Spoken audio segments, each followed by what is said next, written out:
welcome to the first of 4 distinguished faculty lectures for this academic year.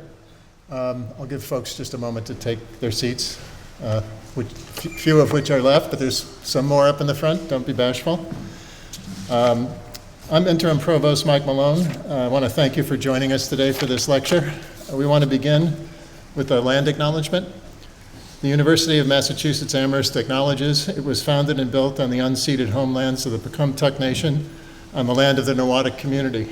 We begin with gratitude for nearby waters and lands.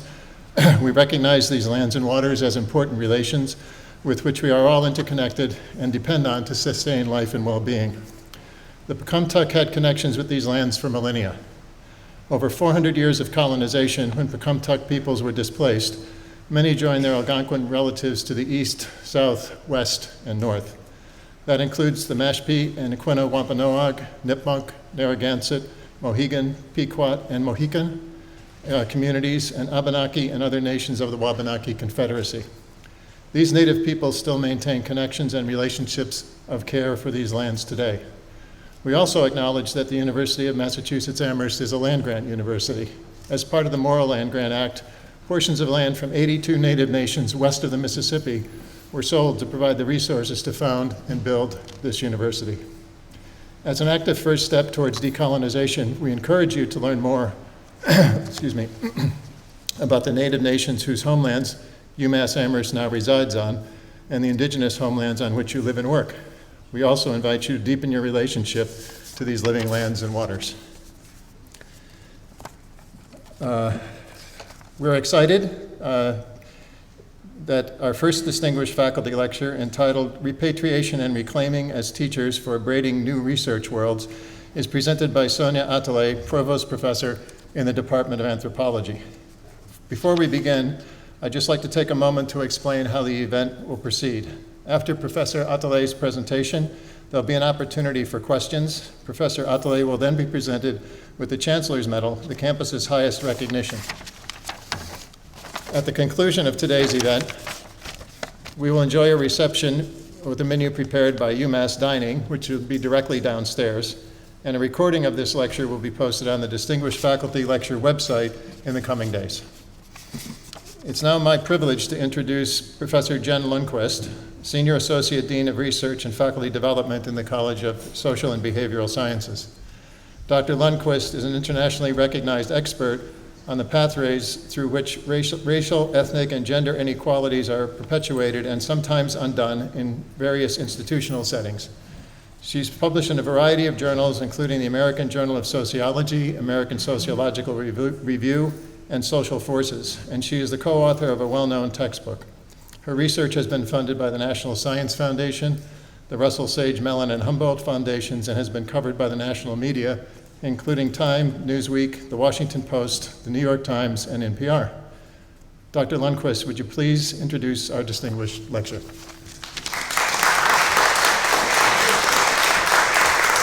Thank you. Thank you so much, Mike. I am very, very happy to introduce Dr. Sonia Attalay, who worked with Native nations to co-draft the land acknowledgement that the provost just read through her co-leadership of the UMass Native American Advisory Council.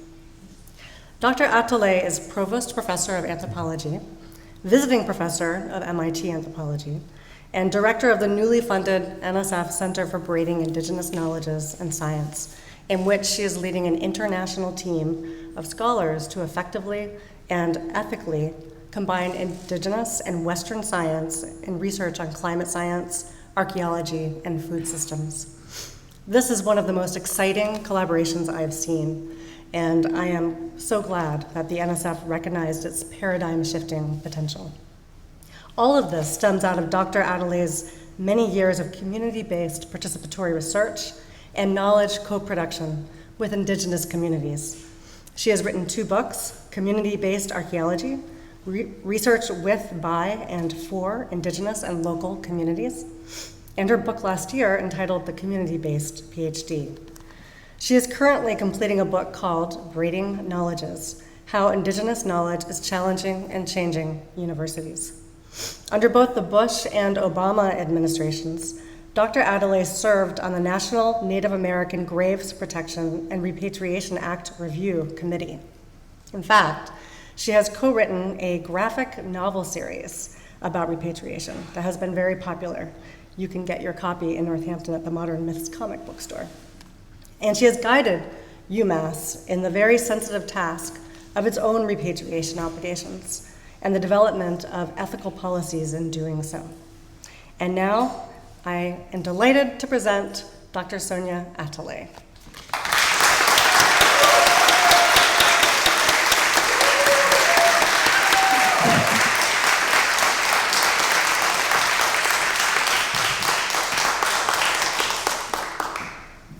Thank you so much, Jen, for the introduction and warm welcome. There we go. It's an honor to be here, and thank you to the Personnel Committee and Anthropology who nominated me, and to the Review Committee for considering me for this award. I respectfully acknowledge the living lands and waterways of the Pecumtuck peoples and their relatives to the east, south, west, and north. And I greet with gratitude the living lands and waters that sustain me and all of us here in what is today known as Amherst. And I recognize the ancestors and caretakers of these beautiful homelands, past, present, and future. I'll start with an overview of what I'll be discussing today. I'll begin by centering my work in what Joanne Archibald refers to as Indigenous story work. Throughout my talk, I reference research from Indigenous scholars such as Robin Kimmerer, Kahante Horn-Miller, Linda Tahiwai Smith, and Maria Yellowhorse Braveheart, as well as feminist scholar Donna Haraway's notion of world building. I'll then share two examples of my work in the area of repatriation and reclaiming that I've conducted with, by, and for Indigenous communities. I've identified recurring themes that emerge from this work, and we'll focus on two of those today: reclaiming as healing and reclaiming as a teacher. I'll close by considering new research worlds. I agree with Arturo Escobar in 2017 when he said, "We are, quote, at a time when designers are rediscovering people's ability to shape their worlds through relational and collaborative tools and solutions," end quote. Drawing on what Donna Haraway refers to as, quote, world building, I'll reflect on what we learn from repatriation, how the work can lead our way forward for research with Indigenous communities and for transforming institutions. I hope to illustrate through the stories and examples I'll share today how repatriation and reclaiming work calls us as a gentle but urgent teacher and guides us in designing new research frameworks that are heart-centered and are built on an ontology of relationality. I situate the work I'm sharing today in a framework that Joanne Archibald refers to as Indigenous story work. Archibald defines this as, quote, making meaning with and through stories, noting that Indigenous stories and storytelling are to be taken seriously. Notably for the work I'll present today, Archibald makes the connection of story work to healing, health, and well-being. Her 2008 and 2019 books demonstrate how Indigenous peoples, quote, use stories to create whole, healthy human beings. Since my work values Indigenous stories and draws on story work to such a great degree, I thought it would be appropriate to begin with a story. Actually, parts of two stories: the Haudenosaunee Sky Woman story and an Anishinaabe Earth Diver story. Robin Kimmerer shares a beautiful version of the Sky Woman story in her book, Braiding Sweetgrass.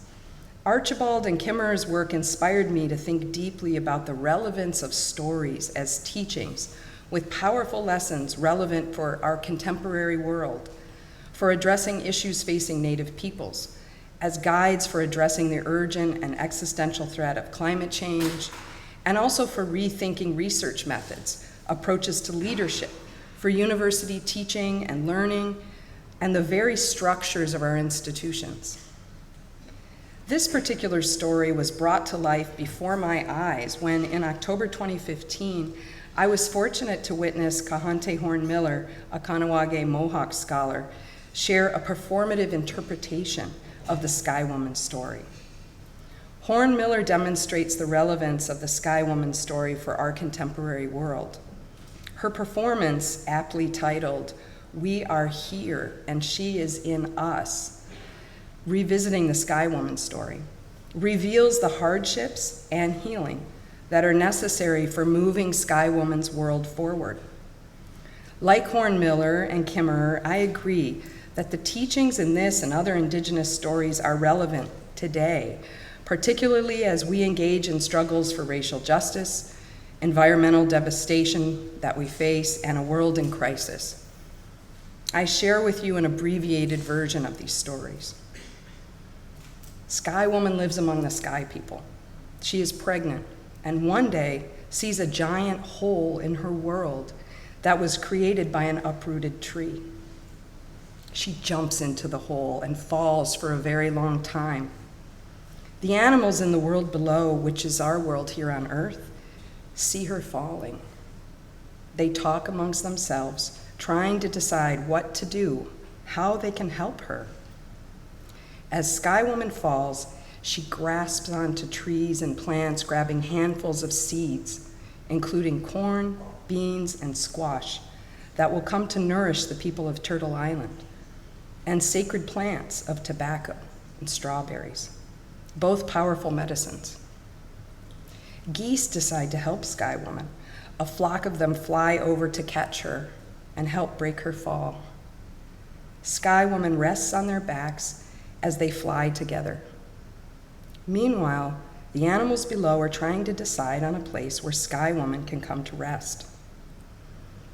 It's a time when melting waters have created a great flood, causing waters to cover much of the land. Animals look for solid ground among the floodwaters. Hoping to create a space for a new world that can sustain life, the animals take turns diving down to find soil. Many animals lose their lives without success. Eventually, muskrat volunteers to dive under the waters in search of earth, an idea that some animals think is ill-conceived because muskrat is small and not the best of swimmers. The animals doubt muskrat's ability to succeed where so many have failed. Muskrat dives down, and after a very long time, after many of the animals had lost hope, she emerges. Her lifeless body floats to the surface, holding a tiny paw full of soil. The animals place the earth on the back of a turtle, who volunteers to hold it. Sky Woman gently dances on that soil, and as she dances, the soil expands and circles outward to become Turtle Island, the name many Native peoples use to refer to North America. As Horn-Miller and Kimmerer discuss, this story and others are not simply beautiful folk tales. I agree with Horn-Miller when she writes and embodies in her performance that Sky Woman is in us and is still gifting us with lessons today. Kimmerer writes, quote, "In the public arena, I've heard the Sky Woman story told as a bauble of colorful folklore. But even when it is misunderstood, there is power in the telling," end quote. Kimmerer describes sharing the story with her students, and she asks, can we all understand the Sky Woman story not as an artifact from the past, but as instructions for the future? The work I'll share here today, carried out as part of the Reclaiming Indigenous Cultural Heritage, or RICH project, grew from Kimmerer's question and the research of feminist scholars who, while considering climate change, and as Anna Singh says, life in post-capitalist ruins, point to the need for transforming and preparing practices for new worlds. Haraway notes, quote, "The idea that disaster will come is not new to Indigenous peoples. Genocidal disaster has already come, decades and centuries ago, and has not stopped, and the people have not ceased ongoing worlding either," end quote.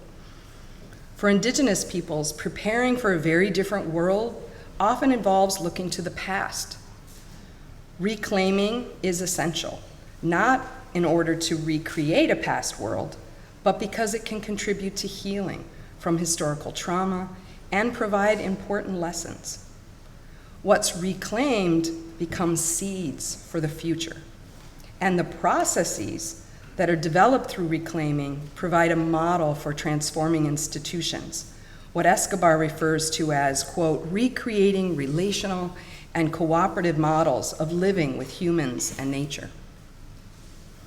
Through numerous research projects designed, developed, and carried out in full partnership with Native nations, using a community-based participatory research, or CBPR, approach, I found that reclaiming tangible and intangible heritage are acts of worlding, bringing seeds forward for contributing to well-being and creating new and vibrant worlds needed for survival in a very different future. I also see these practices as having resonance and value beyond their direct impact in Indigenous communities. They are valuable for understanding knowledge production and world building in universities and other institutions, a point I'll come back to at the end of my talk. I developed the RICH project as part of my work in the UMass Engaged Anthropology Lab to build relationships and research partnerships with Indigenous communities to reclaim and protect their cultural heritage. From sacred sites to Indigenous language, songs, traditional teachings, and methods of story work, the RICH project provides opportunities to research, reclaim, and share using knowledge mobilization methods of interest to Native youth, such as comics, animation, VR, and gaming. Rather than what you might think of as a traditional science lab, this is a collaborative space that provides equipment, tools, and training. Pictured here is a RICH project week-long youth camp held on Penobscot Nation homelands. Here, we're researching appropriate Penobscot language for waterways, plant medicines, and sacred sites. I'll share more about this work in a few moments. As you'll see in the two examples that I'm going to share, knowledge mobilization, particularly story work and arts-based methods, are essential for making research accessible for our Indigenous community partners. While the physical space of the Engaged Anthropology Lab is small, just the size of a typical office, its impact is through the training it provides to undergrad and graduate students and our Indigenous community partners. Students gain training in CBPR methods, including workshops on participatory planning and collaborative research design. I also hold knowledge mobilization trainings for students and community members, including tribal youth and elders. This includes methods of sharing research through comics, animation, story baskets, and story maps, for example. Central questions of this research include, what does repatriation teach us about better research practices and new research paradigms? How can we learn from Indigenous stories and other knowledge forms as instructions for the future to transform our research practices and prepare for a new and different world? In the two community-based projects I'm sharing today, key themes emerge that help answer these questions. Here in the image, inspired by Laurie Lambert, I've outlined the interconnected key components of the concepts I've used in these two projects with Native Nation partners as we engage in research, using an Indigenous community-based participatory research methodology. We learn from repatriation and the reclaiming and work to return Indigenous ancestors that are held in museums for decades, sometimes even over a century, that relationality is a core teaching and ontology or way of being for many Indigenous peoples. That relationality must be center and guide the research through a heart-centered process. Other key points include in this methodology that projects involve capacity building within communities, and also importantly that capacity building also needs to take place for institutions, which desperately need to increase their capacity to work in more ethical, equitable ways with Indigenous peoples. The ideas also include care of knowledge or data, and how it can be appropriately shared and protected. This gives primacy to data sovereignty and the right of Indigenous peoples to maintain ownership of their knowledge rather than it becoming the intellectual property of a researcher. And This also includes that respect, reciprocity, and consideration of ethics must be woven throughout every phase of research. Our research must come from communities to address their research questions and their defined research agenda, with rigorous scholarships that's engaged in solving urgent concerns that impact Indigenous communities. I'll now provide two brief examples. The first focuses on reclaiming ancestors and transforming institutions. It's a partnership with all Anishinaabe Native nations in Michigan to reclaim ancestral remains from the University of Michigan. Though reclaiming requires looking to the past, the intention is focused forward on what elders, knowledge carriers, and the Anishinaabe teachings describe as sending knowledge into the future. This is part of an enduring responsibility to future generations of restoring Indigenous land and life. This work began in 2006 as a research project for a NAGPRA claim. NAGPRA is the Native American Graves Protection and Repatriation Act, a U.S. federal law passed in 1990 that requires return of human remains and cultural items to Native American tribes. This project involved working with spiritual leaders and knowledge carriers to record oral histories, kinship concepts, and understandings of sacred objects in order to produce a NAGPRA claim for 1,391 ancestors held by the University of Michigan. These next few slides are intentionally blank, so don't think that there's images missing. To explain this research and repatriation process and the deep heart work it involves, the essential role of relationality with people in the present and ancestors, and the healing that comes from this work, I'd like to share an aspect of this repatriation as a story.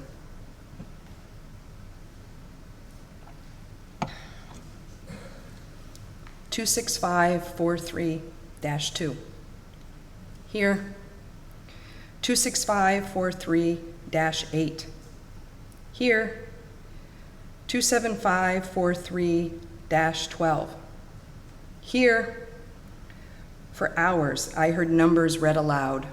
Hundreds, thousands of numbers. I was in a makeshift lab at the University of Michigan's Kipke Center with Anishinaabe elders, spiritual leaders, and tribal members. We were surrounded by boxes, thousands and thousands of boxes. In each of them were the remains of Anishinaabe ancestors. They were part of the University of Michigan's so-called collection of 1,391 human remains, excavated, stored, and held there for nearly half a century. For over 25 years, Anishinaabe peoples had fought to reclaim them. After years of struggle, here we were in this small room with ancestors, starting the process by conducting our own accounting of 122 individuals. We were there to prepare these ancestors for repatriation so they could be returned and reburied on tribal land. We needed to be certain that all of the ancestors and the belongings originally buried with them were accounted for, which required matching what was in each box with university documentation, bringing our cultural protocols of care together with the legal process of repatriation under NAGPRA. It's the same at every repatriation. We begin to repair their division and restore relationality and healing by counting.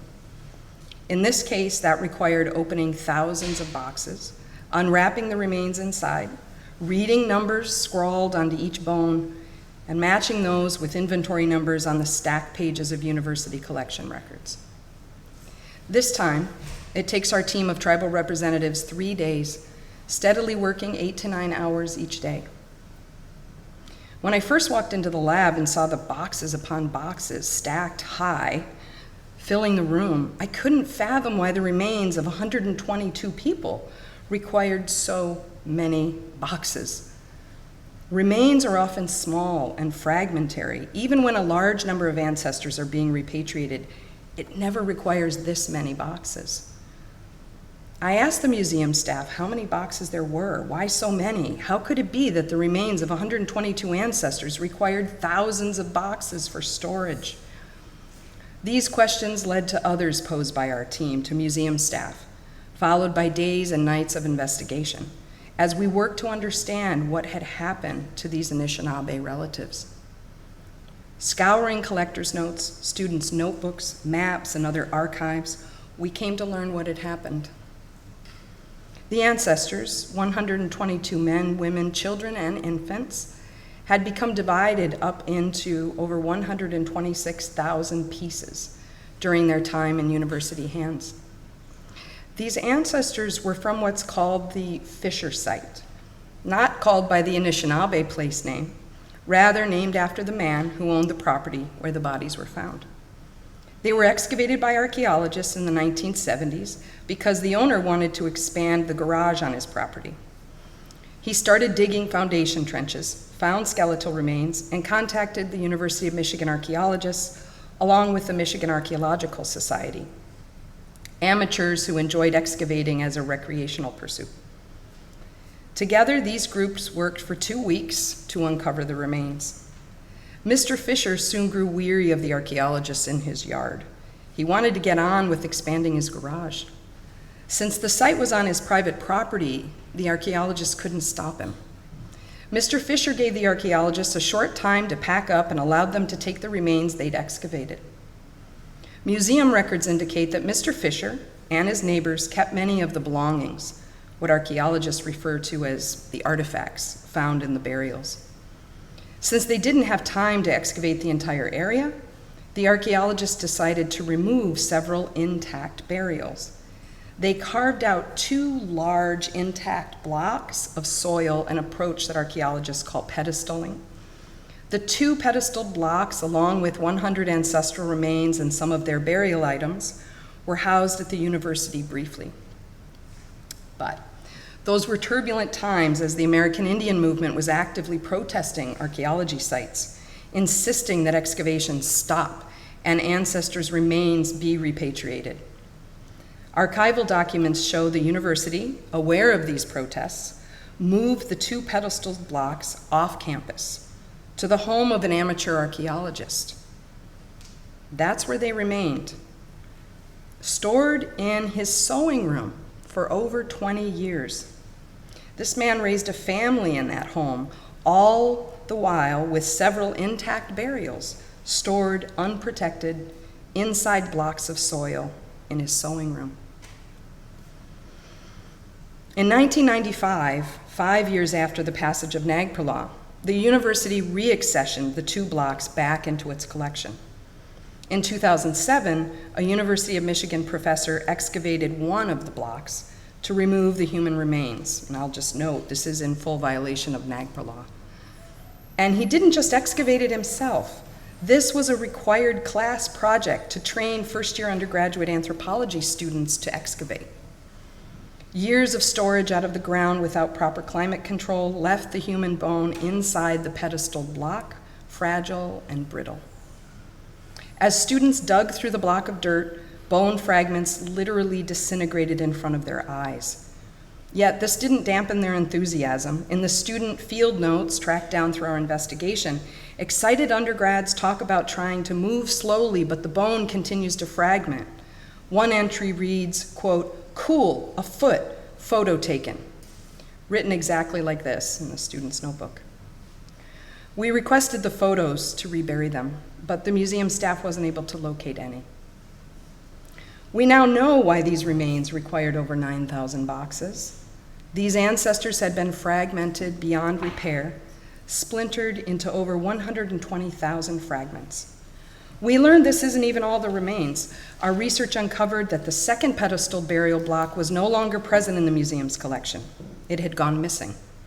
And we noticed that the soil matrix from the excavated block, that's the material around the bone, the burial before the class excavated it, was also missing.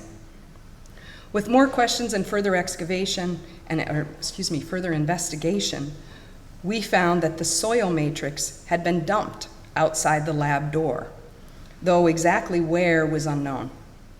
First, we were told that students dumped the material, but we eventually learned that they simply left the buckets of material in the hallway, leaving it for the university's janitorial staff to take outside and dump. Though this occurred 6 years prior to our visit to the museum, we were able to locate the dump site about 50 feet outside the lab door, next to a set of abandoned railroad tracks. It was identifiable because of the red ochre, which is often placed in sacred burials, and clearly visible tiny fragments of human remains in the soil matrix. Another fact helped explain why 9,000 boxes were used. The university, like many institutions, had not cataloged and stored the remains as individual human beings. They did it by body part. So the toe fragments were stored with other toes, the femurs with other leg bones, the skulls of each person boxed with all the other skull pieces. There was a moment when I looked up from our work after 2 days of nonstop caring for these ancestors, counting and marking off inventory lists, when I paused and listened. I could only hear numbers over and over, being read off in low voices as one person tried to decipher pen marked on bone and then repeated back as another person confirmed the number on the checklist. 26543-2. Here, I will never forget the violence of that quiet moment. The level of dehumanization, of turning human beings into something else, quantifiable and measurable specimens, data, separation, division, quantification, management, control, erasure. The obsession with extraction, separating ancestors from their homelands and from their belongings, the traveling items they need to complete their journey of reciprocity, returning to the earth what they'd taken during life, dividing humans into body parts to keep these ancestors from their living relations for decades while our team fought bitterly to have them repatriated, required an utter lack of understanding of relationality, reciprocity, and interconnectivity of the past with the present, of Native people with our homelands. The singular focus on consumption and measurement, bodies to be commodified and turned into data, new knowledge for consumption by the academic scholarly world, all without input from the Native communities they are part of.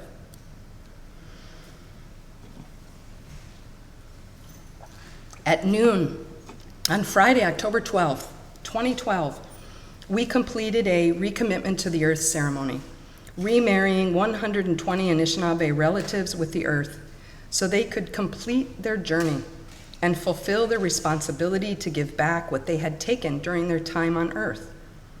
We use the term remarrying because they are reconnected with the earth and able to complete their final ceremony. This is a fundamental belief in and practice of reciprocity. What is taken during life is returned back. Remarrying your body back to the earth is the final ceremony we do on this earth. Excavation by archaeologists interrupted that ceremony. Repatriation allows it to be completed.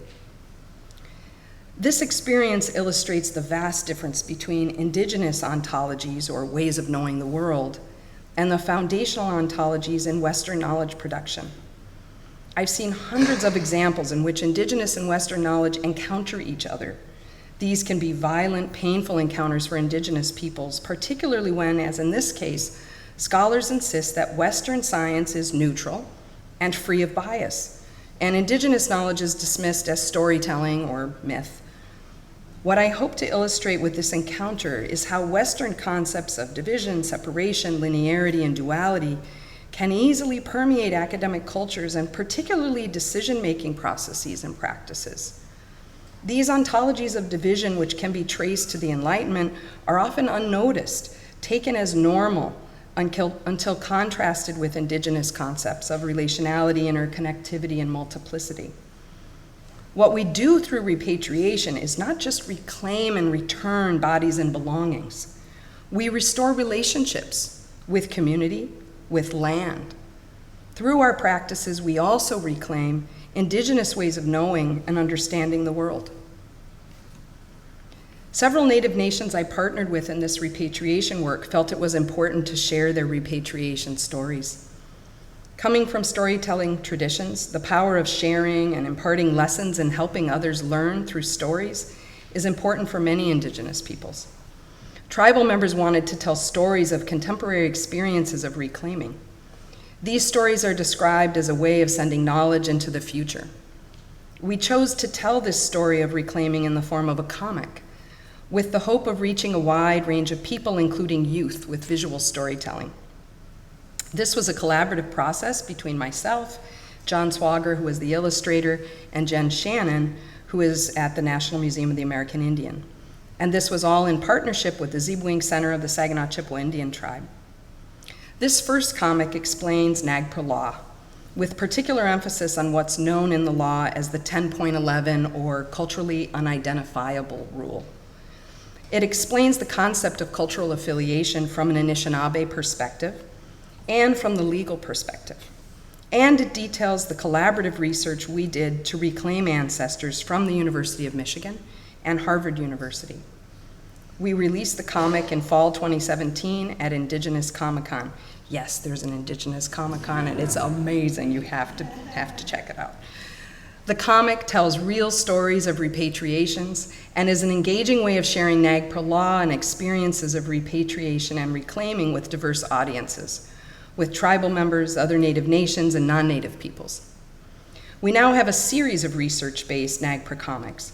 Each story told in the NAGPRA comic series relies on voices of Native peoples to detail the struggles to repatriate, but also to share strategies for success and building relationships in how to indigenize universities, museums, and institutions.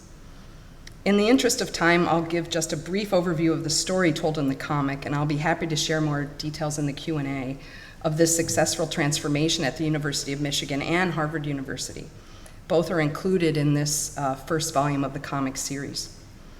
As the comic documents, the University of Michigan went from having one of the worst reputations in terms of repatriation and their relationship with Native nations to being a national leader. This process happened as a result of Native activism that led the university to completely rethink its approach to NAGPRA.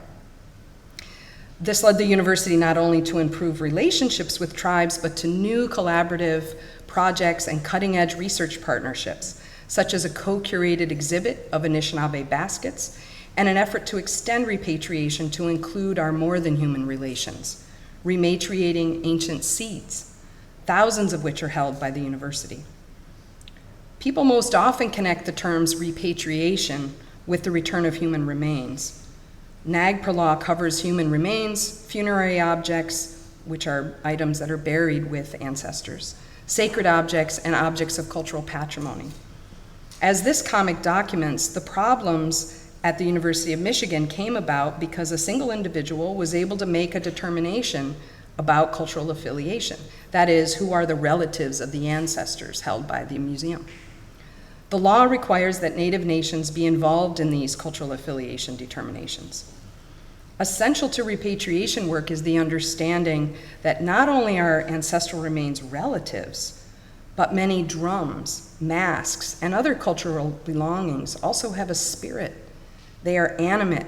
In Anishinaabe language, they are animate. So Anishinaabe language, some languages have masculine and feminine. In Anishinaabe language, there's animate and inanimate, and every object is either animate or inanimate.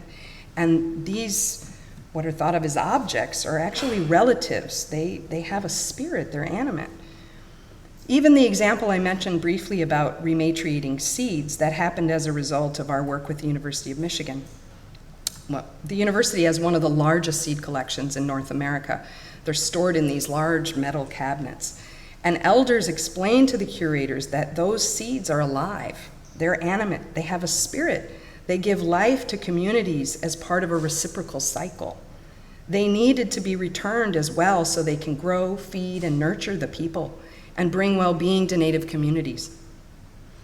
When your knowledge system centers relationality, indigenizing, repatriating, and decolonizing is all about restoring land and life, restoring relations. And that includes our human ancestral relations, but also our more than human relations of land, water, animal beings, and yes, our seed relatives too. As this page from the NAGPRA comic issue 1 illustrates, NAGPRA law is process-oriented, providing specific detailed regulations that must be followed and a timeline for following them. In our NAG Proclaim, we not only provided the data needed by law, but also worked to educate the institution about Anishinaabe understandings of how the ancestors are related to present-day Anishinaabe peoples. The Anishinaabe view of what's called cultural affiliation under NAGPRA law. You can see the legal view on the left and the Anishinaabe view of cultural affiliation on the right. Our work together in the reclaiming process led the university to recognize and value Anishinaabe ways of knowing these ancestors. Through the reclaiming process, these Native nations guided the university in building its capacity for working in partnership with Native nations. The institution came to respect core Anishinaabe tribal values, what are often referred to as the indigenous R's, such as relationality, respect, reciprocity, and relevance. These R's were braided then into the university's policies and their future practices by the incredible NAGPRA team that the university then brought on to address repatriation. And I should say they've now come to be one of the leaders in repatriation across the country because of this work that Native Nations did with the university. Sharing research through visual arts poses its own set of challenges. I won't go into detail, but that's another talk. But for anyone interested, I'm happy to discuss that in the Q&A. In addition to sharing this experience of repatriation through a comic, we also recorded an animation. The goal here is to demonstrate that this story of repatriation is ongoing. There is work left to do and stories yet to be told. I focused today on the University of Michigan and the relationship that was built, turning U of M from one of the worst to a national leader. The second story we share in the comic was not as successful. It's still a work in progress. It recounts how Harvard University returned the ancestral remains, but would not return associated funerary objects. That's the items that are buried with ancestors who were repatriated. This page explains from an Anishinaabe perspective why those items need to be with the ancestors as they make their journey, describing how the objects are traveling items that need to do work along the journey with each person. Sidney Martin, one of the elders who spoke at the reburial of these ancestors, took time during the reburial ceremony to tell the story of these ancestors and the struggle to bring them home. Speaking to the youth, she explained, quote, "You need to remember, this will be your work." We recorded an animation of this story in the process of being drawn in an effort to help express the ongoing and unfinished aspects of this work. In the interest of time, I won't share the animation, but I'm happy to forward a copy so you can see it. It shows a person's hand drawing on the whiteboard and you can see the story unfolding. The response to the comic has been incredible, with nearly 7,000 copies. I actually think I was going to check. I think it's closer to 10,000 now sold since its release in 2017. Audiences are diverse from tribes, Native American organizations, American Indian Health and Family Services, Gidakina, a nonprofit that serves Native families. And there's also been great interest from scholars and the museum world. We've since been approached by other Native nations who want to share their repatriation stories. So issue number 2 was produced with the Mandan, Hidatsa, and Arikara nations. You're seeing here only the title of the cover because the community requested that it be for their use only. Issue 3, which is titled Being the Seed, is now in process and due out in March, and we hope to launch that one at Indigenous Comic-Con as well. As I mentioned, repatriation transformed the University of Michigan's relationships with tribes, enabling possibilities for future collaborative research. Issue 3 shares the story of reconciliation and the new research that resulted from it through a project of rematriating seeds as cultural patrimony. And issue number 4, which is currently storyboarded and in draft form, is being created in partnership with the White Earth Ojibwe Nation, and it details the return of sacred objects from the Peabody Institute of Archaeology. As part of our process, we offer comics workshops for our community partners to involve tribal youth in learning their stories of reclaiming. That's what you're seeing here on the right. To encourage their involvement in university partnerships and support them in learning and sharing community stories through story work. We have a website where you can download digital copies of these comics for free under a Creative Commons license. You can also purchase hard copies of the comics, and I brought a few of them here to share with you. Not a whole lot, but happy to pass them out afterwards.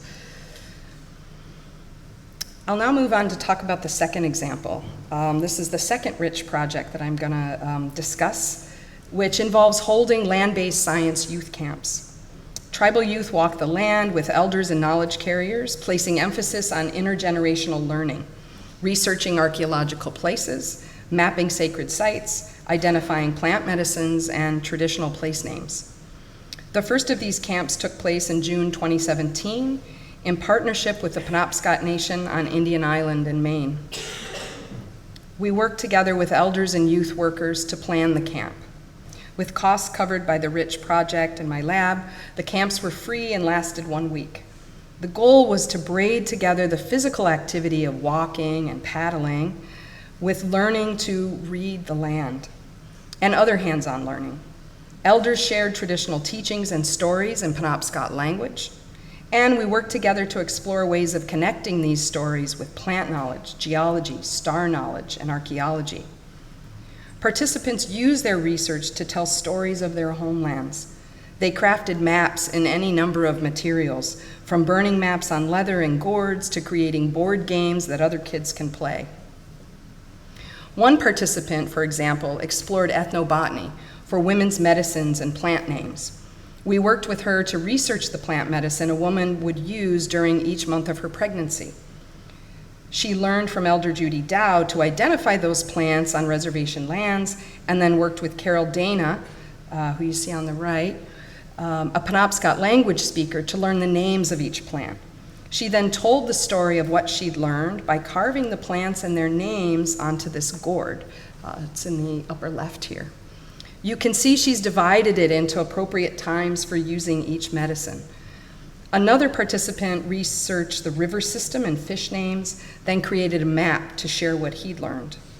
Students learned traditional basket making techniques and adapted the skills to use recycled materials, which are discarded yogurt containers and upcycled yarn. Shout out to any of my students here. You've all made these in my classes to share your research stories.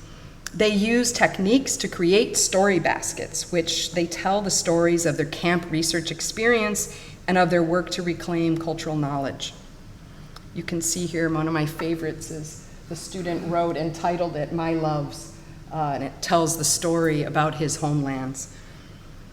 Each participant shared their research in video recordings, and the youth worked together with their elders to incorporate those reclaiming stories into a ThingLink, which is a virtual reality storytelling application viewable through just a simple cardboard, Google Cardboard. We had talking circles each day about what it means to reclaim and to decolonize. These were spaces where elders shared stories and youth could ask questions and share their experiences and challenges. The format of the camp created space for multi-directional and intergenerational learning.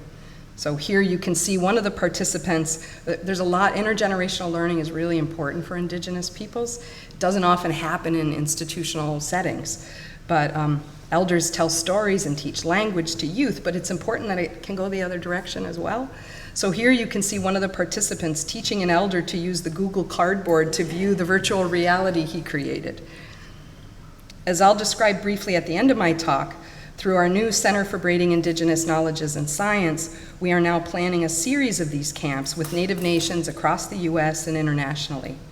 We refer to them as Indigenous Science STEAM camps. STEAM because they integrate art into science and STEM knowledge.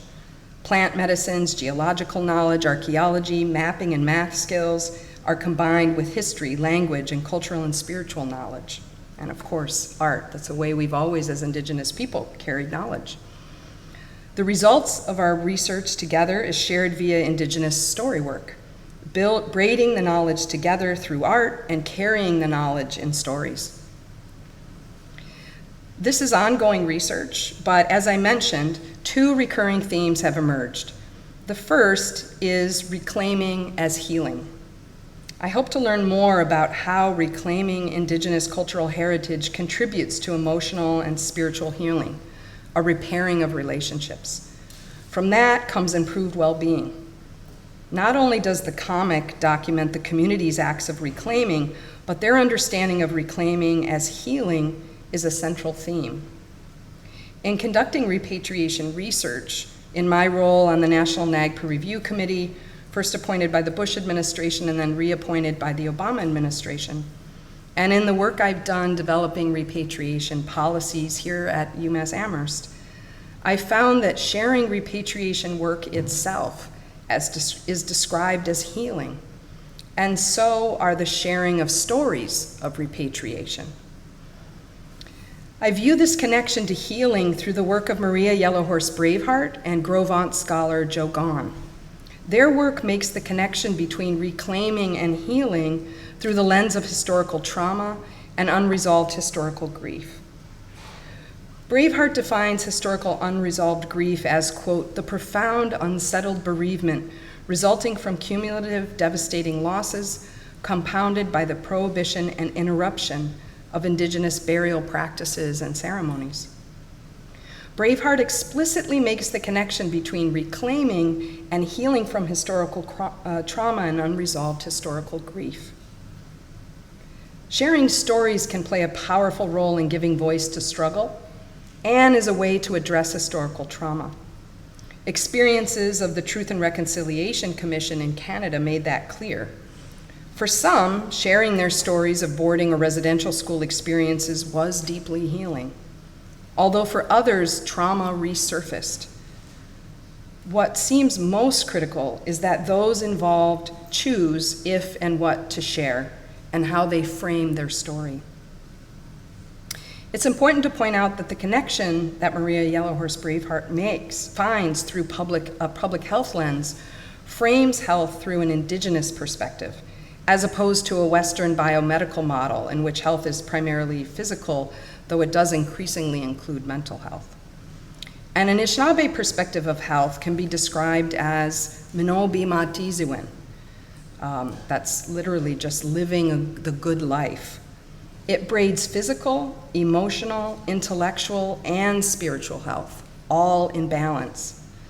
This holistic view of health helps to explain and give context to what I found in my work, that repatriating ancestral remains and cultural items and reclaiming Indigenous knowledge, protocols, and cultural practices, restoring relationships and using storytelling to share knowledge is experienced and described by many participants and those who engage in such work as healing and as bringing a sense of well-being. Repatriation and the acts of sharing stories of the work engages the physical, emotional, intellectual, and the spiritual. In developing each of the comics, it's been important that the story touch on healing.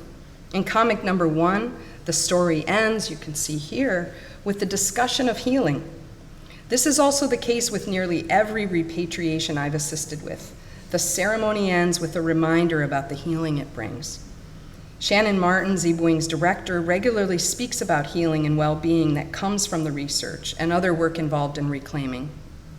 Martin says, quote, and with every repatriation, with every recommitment to the earth, great healing and reconciliation happens, not only with our community, but with all those institutions and people that may have handled our ancestors through study or research. There is joy that they have come home, that their work is complete. The second recurring theme is reclaiming as a teacher. While NAGPRA provided a specific legal process and one that is simultaneously flawed and incomplete, you'll never hear me, I praise NAGPRA law, but flawed and incomplete. A perhaps unintended outcome of 30 years of NAGPRA practice is the way in which repatriation has been deeply instructive about research and collecting practices of the past, providing insights for what must change and what is possible for future directions. Through the daily and long-term practices of reclaiming, Indigenous communities and the scholars they partner with have shown how the work involved in repatriation teaches us how to restore relationships, how to heal, and how to establish better, more robust, ethical, and equitable future research practices. This work illustrates that repatriation is a teacher. It provides a paradigm shift with lessons for scholars and university leaders who must become differently alert to hidden histories, entangled bureaucracies, impoverished records, and ethical care. While some may view repatriation and broader projects of reclaiming solely as critique or with the aim of tearing down practices, I found that misses an important part of the story. The emphasis on sending knowledge into the future as seeds from which to construct new worlds. So as I bring this talk to a close, I ask, what are the seeds that come from repatriation and reclaiming that can be gathered for use in a new world? First is the importance of braiding Indigenous knowledge, bringing together Indigenous knowledge frameworks with Western ways of knowing. The importance of relationality and recognition of interconnectivity. Second, the power of story work, emphasizing the value of stories for carrying knowledge and the importance of arts-based research as a means of sharing knowledge broadly. And third, the recognition that these seeds, which come from repatriation, can bloom into medicines that lead to the healing needed to create a new world. What repatriation has taught me resulted in the new NSF-funded Center for Braiding Indigenous Knowledges and Science, or CBICS. CBICS involves a team of international, interdisciplinary, and predominantly Indigenous scientists from the US, Canada, Australia, and Aotearoa, New Zealand. We are 54 investigators currently, hoping to grow that, 37 of whom are Indigenous, and include leading experts in social and natural sciences, including climate, environmental and water sciences, Indigenous knowledge systems, archaeology, foodways, and science ethics, Indigenous education, museums, and heritage. With $30 million over 5 years, renewable for an additional 5 years, and we're hoping we get there, our team will explore ethical practices and protocols of braiding knowledges, the seeds for building new research worlds, and how to bring braiding methodologies into mainstream scientific practice. CBICS is one of the 4 science and technology centers that NSF funded this year. My time is brief, so I'm just gonna summarize our plans, but would be thrilled to share more during the Q&A. In CBIC's first 5 years, we will carry out place-based research with 56 Indigenous communities, all focused on braiding Indigenous and Western sciences, including traditional ecological knowledge, to address community-identified research. CBICS will have 8 hubs across the US and internationally. As listed, hubs will be in the Northeast, the Midwest, the mountains and prairies, Pacific Northwest, the Southwest, Alaska and the Arctic, Australia, and the Pacific Islands, including Hawaii and Aotearoa, New Zealand. In CBIC's first 5 years, we will conduct 37 place-based research studies, with research assistant opportunities for undergrad and grad students, community members, and postdocs. We are committed to broadening participation in science, particularly among Indigenous students. 46% of our US university partners are minority-serving institutions, including 2 tribal colleges, with plans to further increase those partnerships. The hubs will follow a CBPR approach, meaning the studies are developed, designed, and conducted with Indigenous community partners involved in every phase of the research. Rather than siloed disciplines, we take a transdisciplinary approach that reflects Indigenous understandings of place, in which the urgent and interconnected areas of climate change, cultural places, and food systems and food security are the focus. In addition to the 8 regional hubs, CBICS will have 7 cross-cutting thematic working groups. These work with the hubs to carry out meta-level analysis to understand methodologies, protocols, and practices of how Indigenous and Western science is braided at every step of the research process.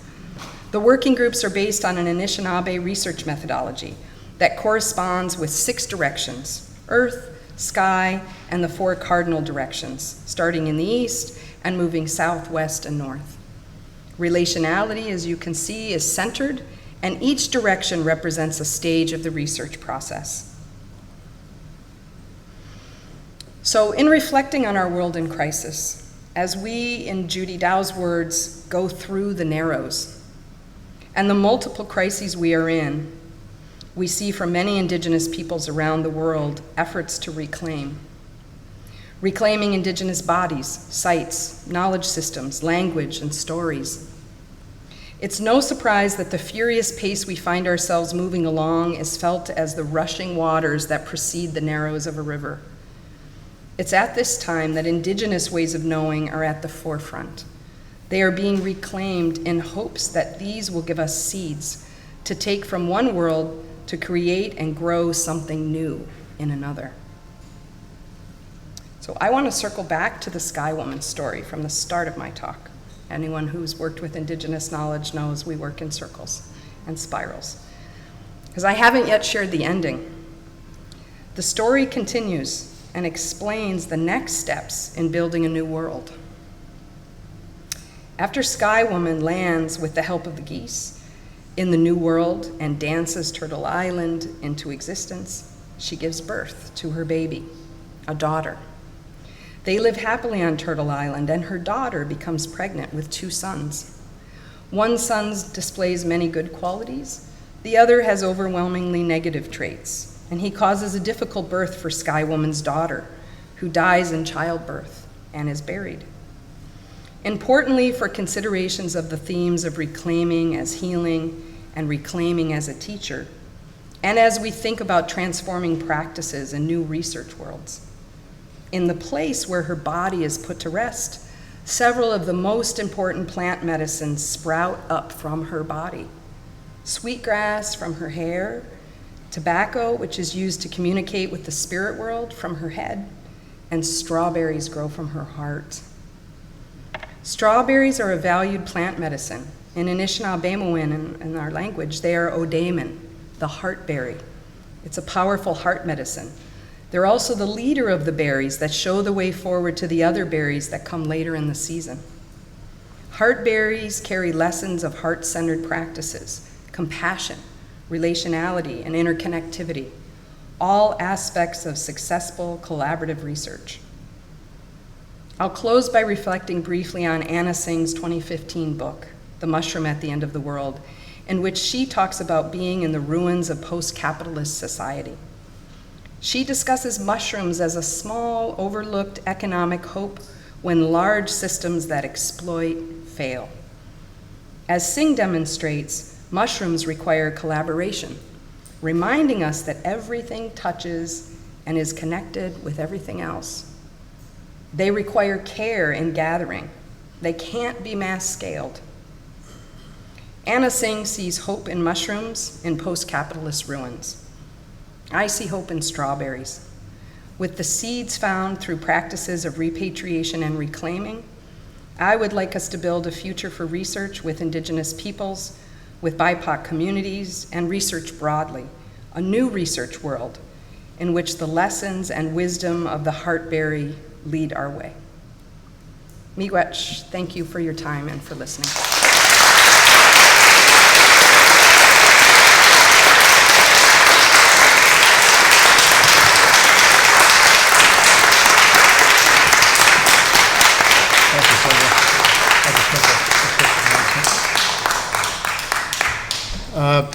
We have some time for Q&A.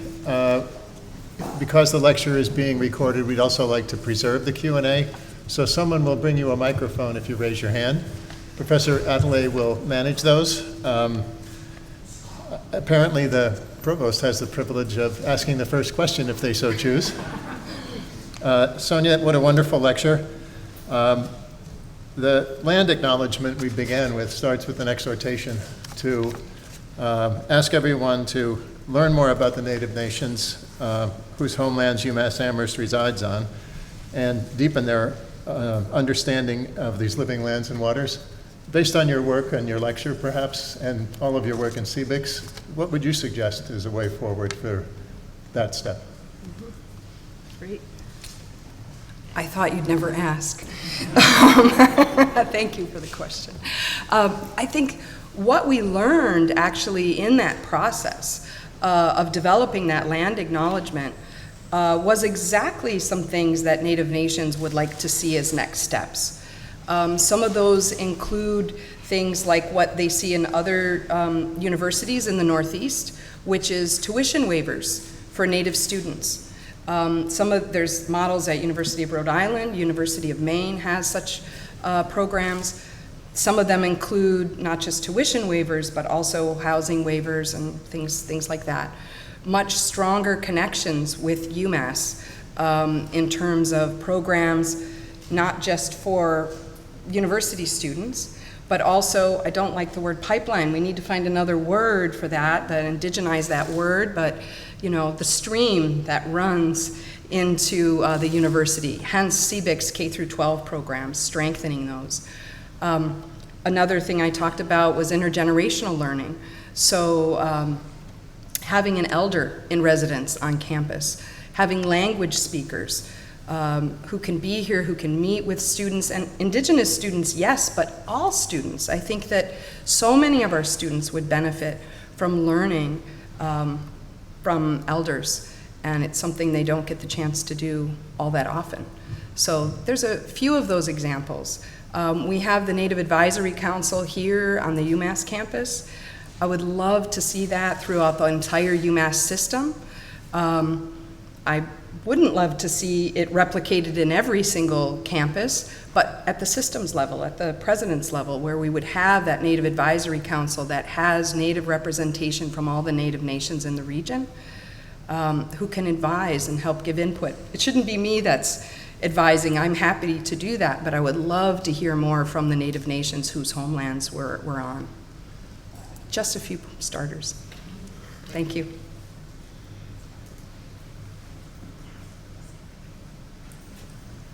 Any other questions? Yes, right here. And they're bringing you a mic.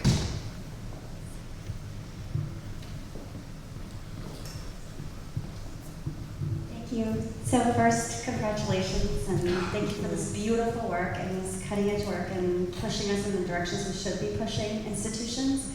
And I just wanted to ask you if you could talk more about your engagement with youth.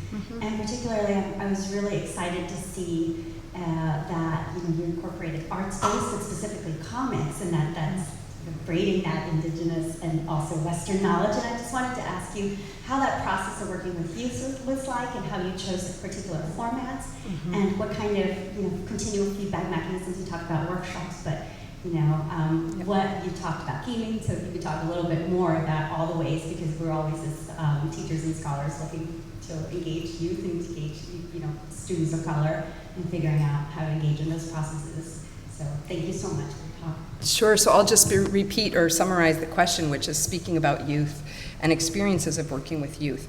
That was some of the best, most enjoyable work that I've done. As with all of my research, which is community-based, that was community-based as well.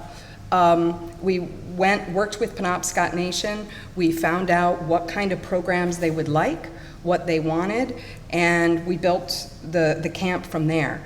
I mentioned those same programs with CBICS. That's what we plan to do in each of the hubs.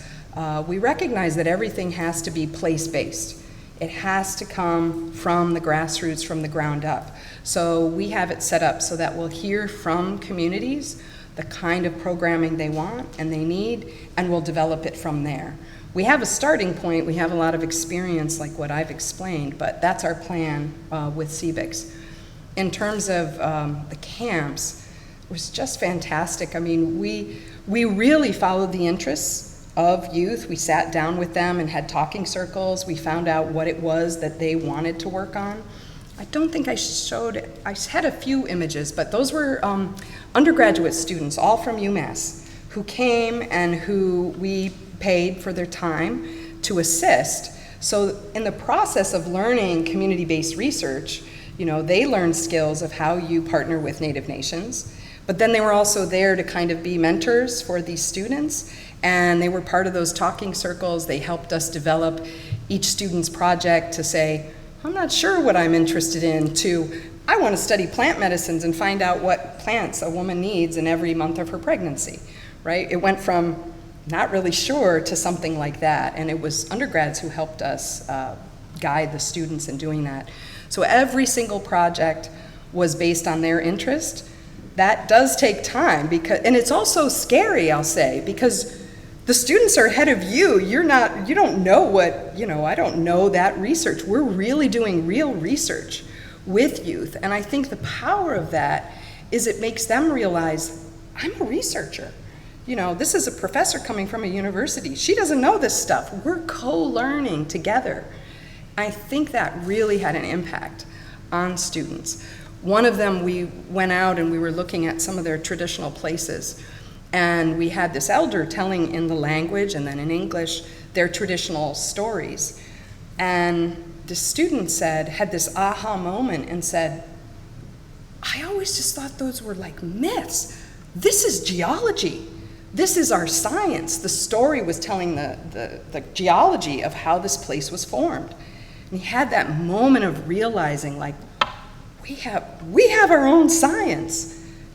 That's everything. And then he was able to put that story into the story basket, right, where he talks about my loves, and it's just so powerful to see those kind of moments happen. But I'm happy to share more experiences with you and about CBICS as well.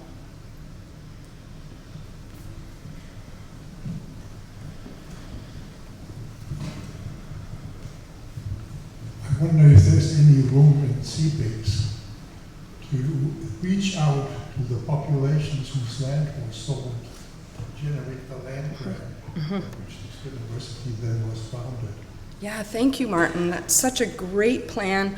We're thinking already of how to engage and work with those nations. I think that's a really important part of the process.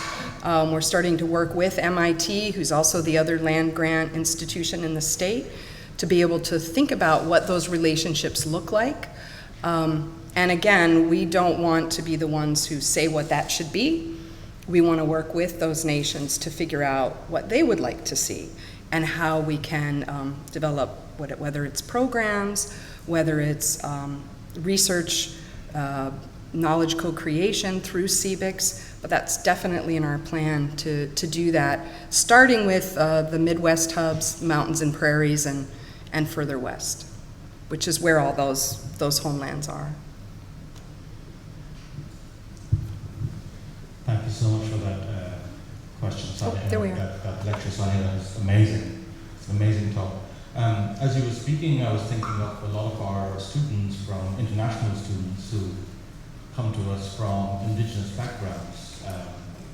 I know you mentioned Australia and the international kind of reach of the CBICS project, but I was wondering about your thoughts on how your model and your project could actually influence and inspire people of different backgrounds working on questions of climate and environment.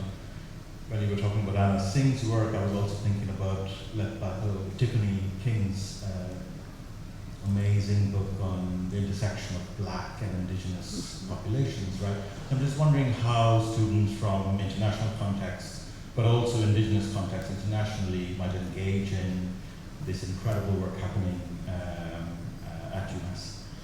Thank you. The question is about involving international students in the work of CBICS.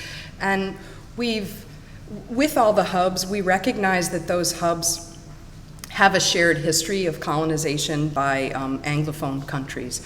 We hope that in the future, with further funding and more support, that we would be able to expand and have hubs in other places where there are indigenous peoples in Central and South America, South Africa, Bangladesh.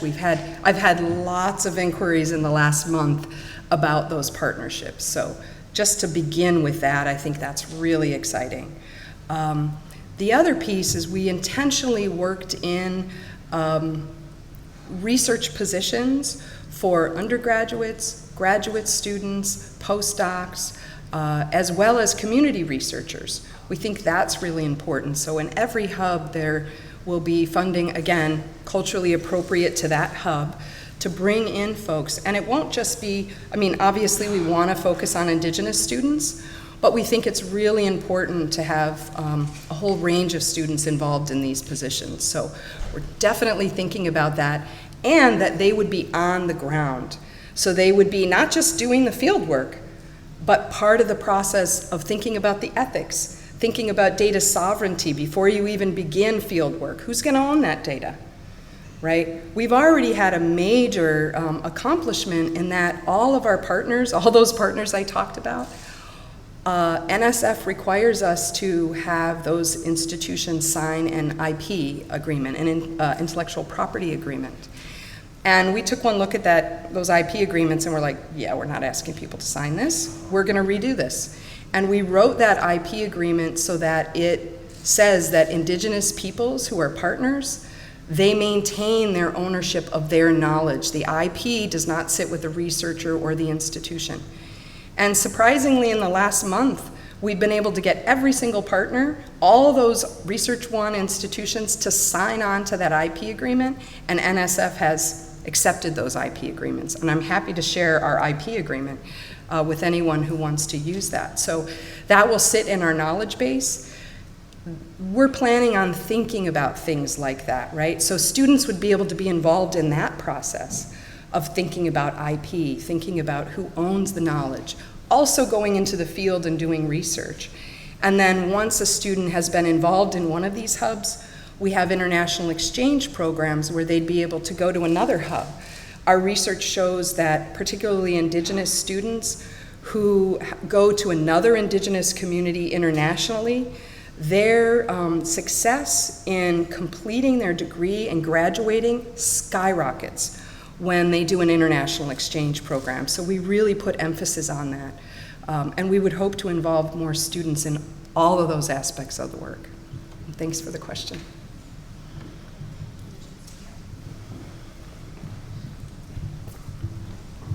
I think you partially answered part of my question, but as I was following the story of Sky Woman and when you were talking about you want to tell what the end of the story is at the end of your talk.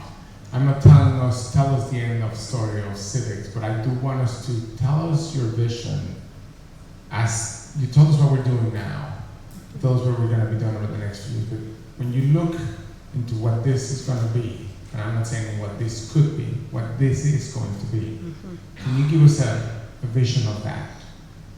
We would love to know what that is and ensure that we're looking and working with you towards that vision. Yeah, thank you for the question, which is about what's the long-term vision of CBICS. So we've thought a lot about that visioning process. We find out that NSF is going to provide us with participatory planners to think about, the 5-year vision. And I kind of laughed or chuckled to myself when I heard that, because I explained to our NSF program officer that, as Indigenous peoples, we do 7 generations planning. So if you think of a generation as 30 years, our participatory planning is for 210 years into the future. So that should be no problem, the 5 years. And we have a participatory planner on staff who will work with us from the beginning to think about that whole circle, that whole vision. But what we've learned already and have put out into the universe as our vision is that Indigenous knowledge isn't marginalized anymore. It's taken seriously, and it's leading science. That's a serious and I think attainable vision, not just 210 years down the road, but much sooner than that. For many Indigenous scholars, they're the only one at sometimes their whole university, or in their field, or in their department. We want to change that. We want to make sure that we're training not just more Indigenous scientists, which certainly needs to be done. Our research by my colleague Ora Merrick Martinez, who's one of the co-PIs at CBICS, she found that as STEM degrees have increased over the past 10 years, they've gone up, STEM degrees for all ethnicities have gone up 46%, pretty steep incline, except for Native Americans and Alaska Natives, in which it's decreased, and it's decreased by 17% over the last 10 years. So that's a serious issue, and we want to definitely, even if we just can get us up to 0, where we're not decreasing, that would be substantive, but we want to go far beyond that. We want to think about really bringing more Indigenous peoples into science, and that requires systemic change. It requires making STEM and universities a place that's welcoming for Indigenous students, where they can see their lives, their ways of thinking and knowing and being reflected in the spaces around them. So that's the true vision of CBICS, that we can help achieve that. And it's not just us. What we're hoping is to create this network, because there's so many people who are doing this, but they're doing it either in their own discipline or isolation. And CBICS can become this place that really braids and weaves and creates this broad network of support. That's the vision. One more question?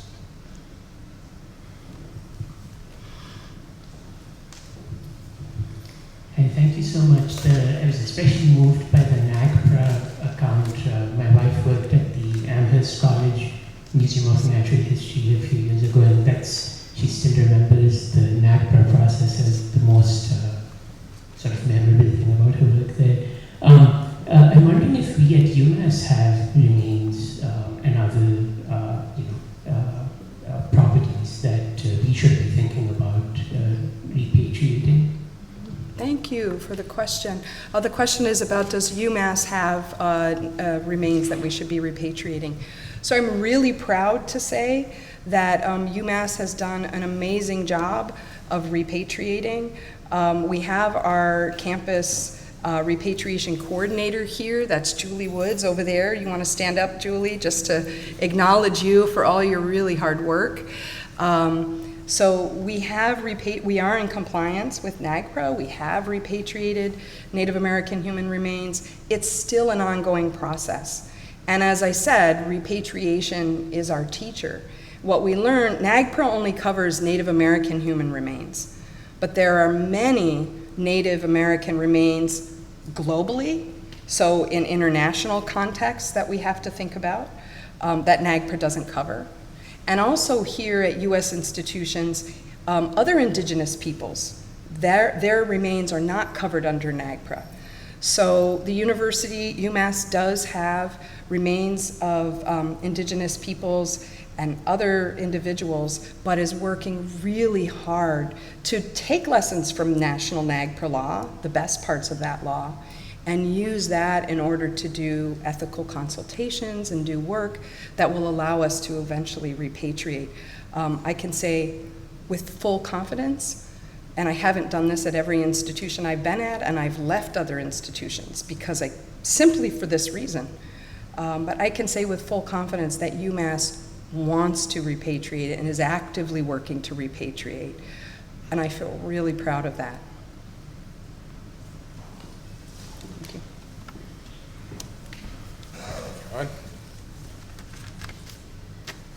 So, first of all, I want to say a couple of words, if I may. I just want to say that, Sonia, this is an incredibly proud moment for you, but for this university as well. And I'm extremely happy to be able to be, this is one of, if not my first official act of doing this kind of recognition in this university, and I couldn't think of a better person to do it for and a better occasion to do it with. So congratulations and thank you.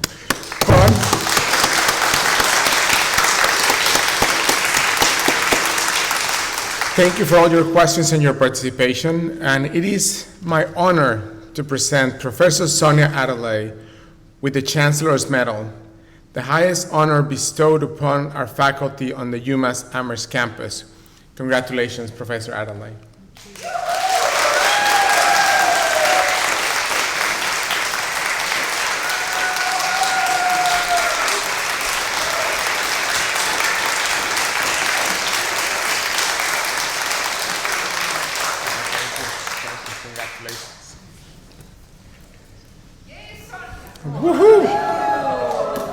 And I don't know if you want to say now a few words about the honor and not your lecture. This is your party. So I don't know if you want to say anything. I just want to thank all of you for being here. You may want to step into my side where they won't be here. I want to thank all of you for being here and for the support of those who, as I said, put forward my nomination for this award. And I want to thank the university for the support of Indigenous peoples, putting support into the Native Advisory Council, thinking about what our next steps are. I really appreciate that, and it goes a long way. I look forward to years into the future, sending that knowledge into the future when we have even stronger relationships with Native nations in this region and Indigenous peoples globally. Miigwech.